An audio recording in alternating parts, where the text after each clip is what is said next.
Hi, I'm Jackson Crawford, and this is part 3 of a trilogy of videos about the history of the alphabet, covering everything from the invention of the acrophonic principle to the adaptation of the Roman alphabet to write English. Part 1 is on my channel. Part 2 is on my good friend Dr. Luke Gordon's channel, Word Safari.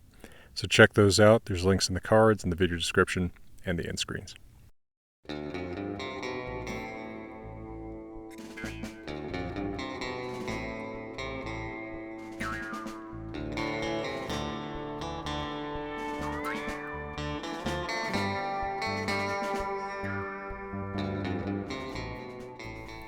So, when we last left off the story on Word Safari, the Romans had brought a version of the Western Greek alphabet, much filtered through the Etruscans, to a very stable form of 23 letters, which was used to write Classical Latin and continued to be used well into the imperial period, without really changing.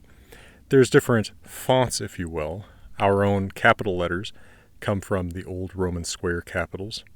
We do not really owe much to Roman handwriting, which is atrocious, and called Old Roman cursive. It's basically unreadable today. But one thing to point out that I don't think we've mentioned before is that to the Romans and to all of these earlier peoples too, there wasn't a distinction between capital letters and minuscule letters, big and little letters. Instead, there's one set. Right, so there's the set you use for monumental carving. That's more or less what we call our capitals. There's a set you use for handwriting that's maybe a little bit different, kind of adapted to be faster and legible in the Romans' case. But these are complementary versions of the same set rather than used together on one text. What happens is the church develops a more cursive, in the loosest sense of that word, style of writing for papyrus that in its earliest stages we call uncial, from the Latin word for inch. And this is sort of recognizably the beginning of what we call our minuscule or small letters.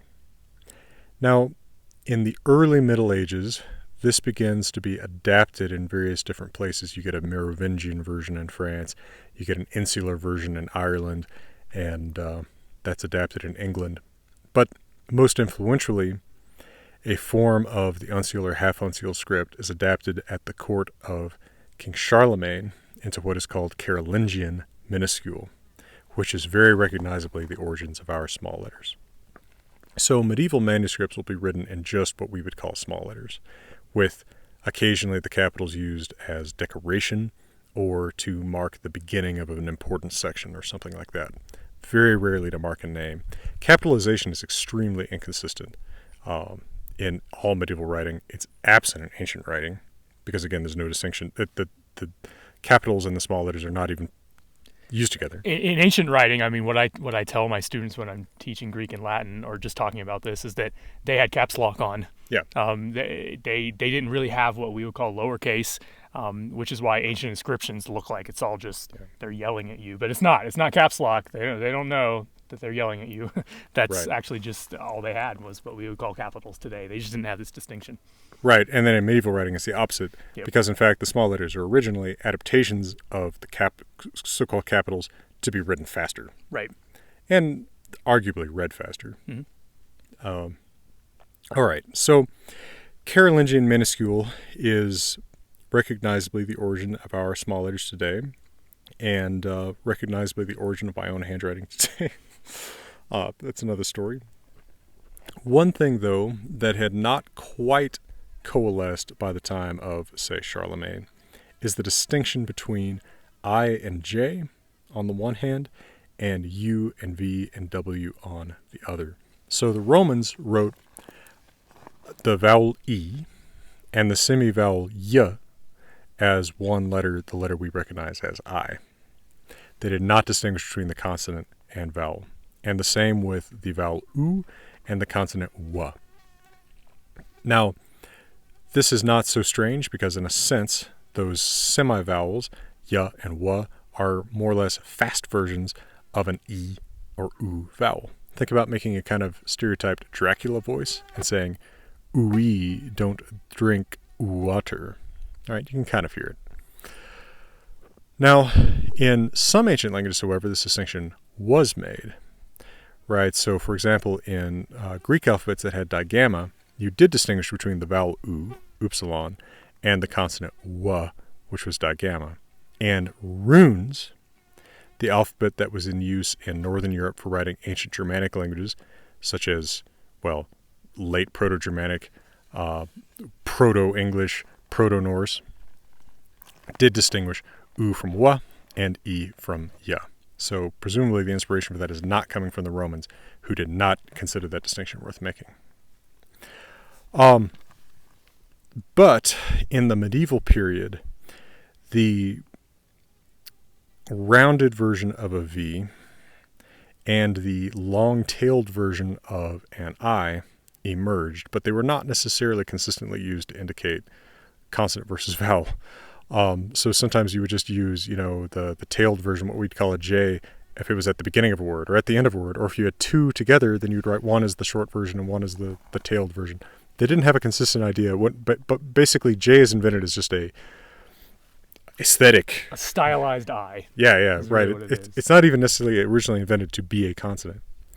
You really don't see this consistently used till the early modern period.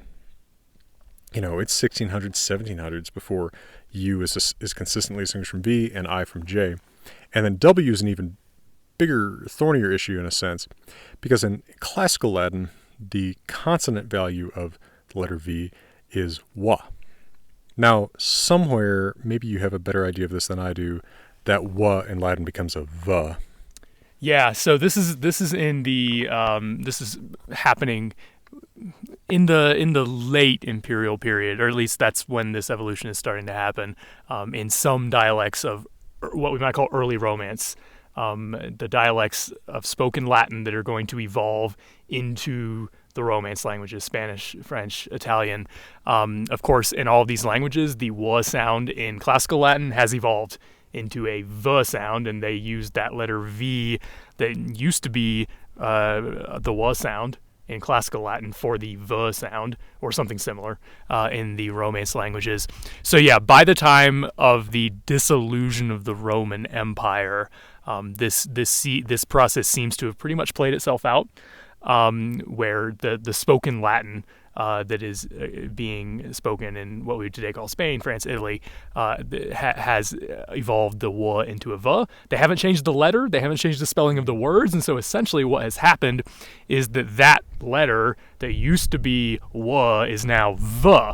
But of course, you can kind of see a problem here, and that is that they now no longer have a letter for W or w, right? That we would call W today, and so that leads us to the origins of the modern letter W. Right. And by the way, it's not entirely true that the consonant w from Latin becomes v in the Romance languages, because it was protected by a preceding consonant. So it's still, QU is still a qua. Mm-hmm. SU is still swa, mm-hmm. right? It's Rico Suave, not Rico Suave. Right. And so you get an early distinction between what we would today call U and V there. Yeah. Right? Where we say QU and not QV, or SU, not SV. Yeah. But in the Roman alphabet, as we've been talking about, that distinction did not exist yet and would not exist for many hundreds of years. So for them, that was not as much of a problem, right? Because they're saying, well, we never distinguish between u and w. So if it's still a w sound here and it turns into a v somewhere else, we can handle that. Yeah. Now, I'll backtrack for a moment. I mentioned that when the Roman alphabet is first adapted to write English, and it's hard to know exactly when this would be, the Old English speakers are converted to Christianity probably completely by somewhere in the 600s, early 600s. So presumably writing in the Roman alphabet in England begins not too long after that. They are aware of this problem. There's basically no V at the beginning of words in Old English. So they could have adapted the letter V. They decided not to, and instead they adapted a rune, right, from the runic alphabet, the Futhark, a rune called Win, which looks like our P, Which this worked in Old English because there's barely any P in Old Germanic languages. So there's some awareness of this in Old English. When is going out of use by Middle English, however, and the preferred solution for writing wa becomes to write two u's together. Well, what we would probably say two V's, right? Because they have the sharp bottom. But again, same letter. Right, but we call it double we U. Call it double U, even though it looks like a double V. Yeah. To indicate that wa sound. And the same solution is found in German, which did, of course, have a wa sound in words like Wasser that has now gone through the same change that wa went through in Latin and become Wasser, right? In fact, I think there's an argument that English is the one Indo-European language that still has Indo-European W in the expected places. Yeah, in any case, it's very rare. Yeah, it's kind of fun. That W to V change is really cross-linguistically common, and somehow we escaped it. I mean, V escaped it. It didn't escape it. Yeah, up till now.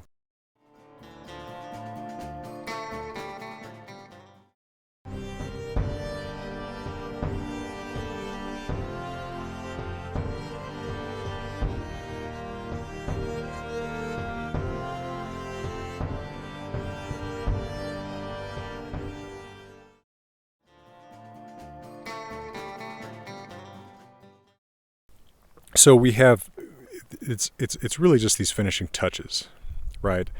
And then, of course, in other languages that use the Roman alphabet, we see other adaptations being made in Old English and in Old Norse. The th and the sound are a problem for the Roman alphabet. What they do in Old English and Old Norse is adapt another rune, the letter that in the Old Norse runic alphabet, the Younger Frühwerk, is called Thurs, and in the Old English runic alphabet is called Thorn. It looks like a B and P together, kind of, to write the th sound.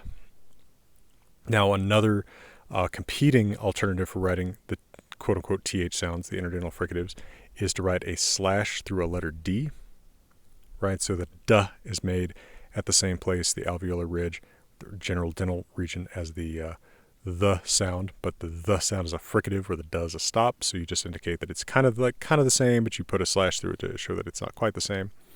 And that medieval letter D, the curved letter D with a slash through it, called eth, is an alternative used in Old English for writing the TH, quote-unquote TH sound. There's no consistent distinction between Thorn and eth in Old English. Different writers prefer one to the other or just mix them kind of randomly.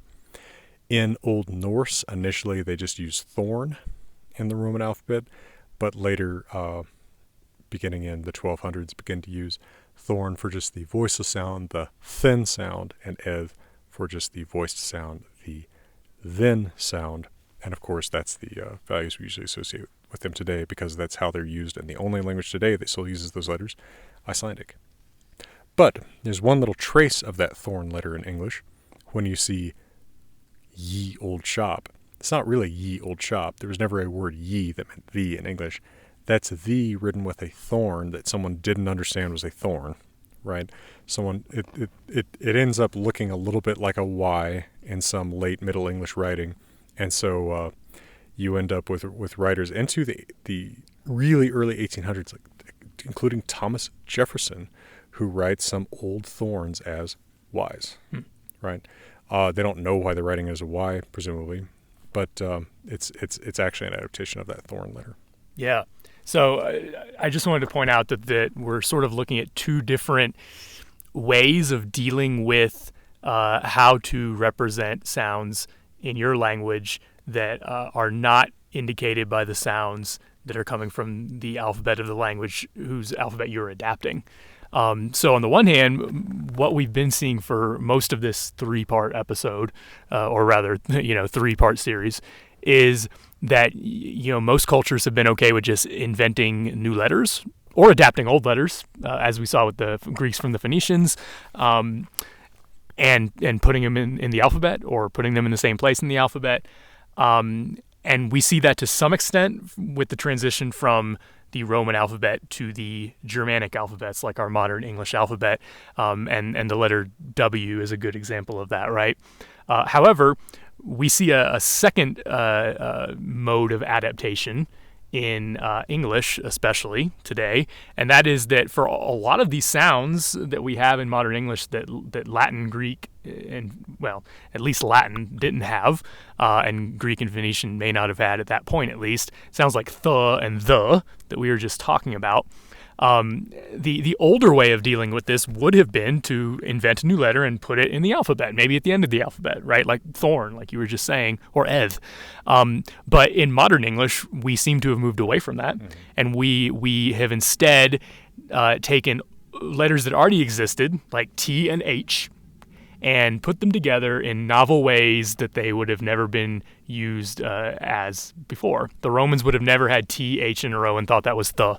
That would have been totally foreign to them. They didn't have the sound the, for one thing, but they would have looked at that and said, tuh, is that how you pronounce that? But we're sort of just, I think, throwing in the towel a little bit and saying we have way too many sounds in English. We can't keep adding letters to the alphabet. Instead, we're just going to use these letters we have and combine them in novel ways.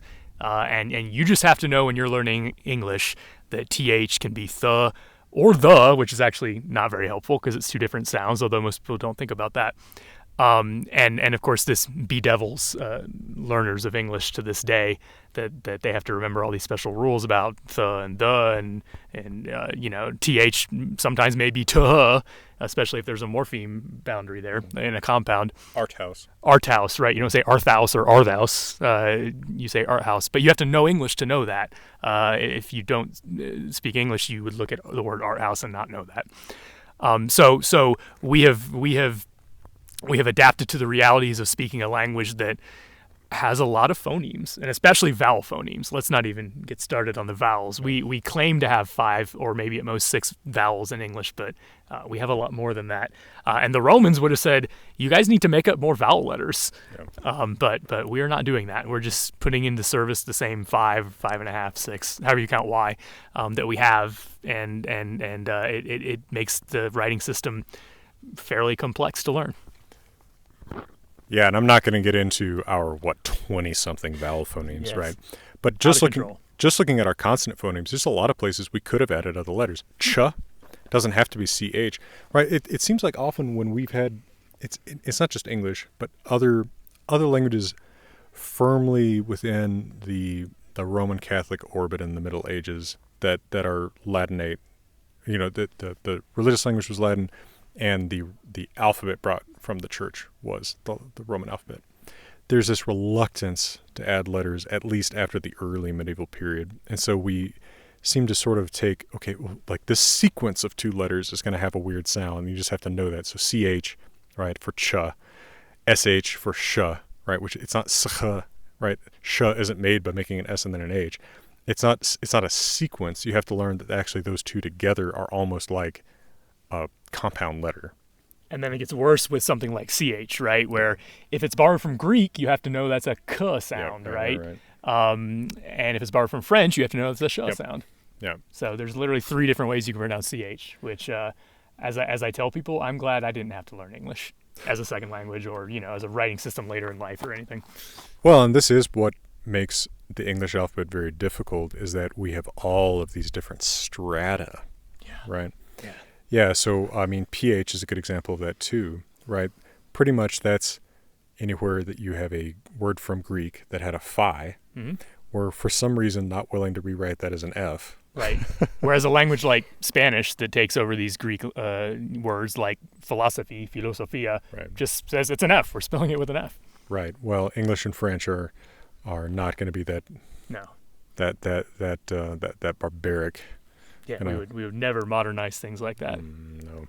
And I say that as a classics teacher. I love Greek. Right. Well, and also, I mean, there's advantages to the fact that, like, English is almost, I mean, not halfway, but, 1/10 of a way toward an almost logographic-like system in some words. It really is.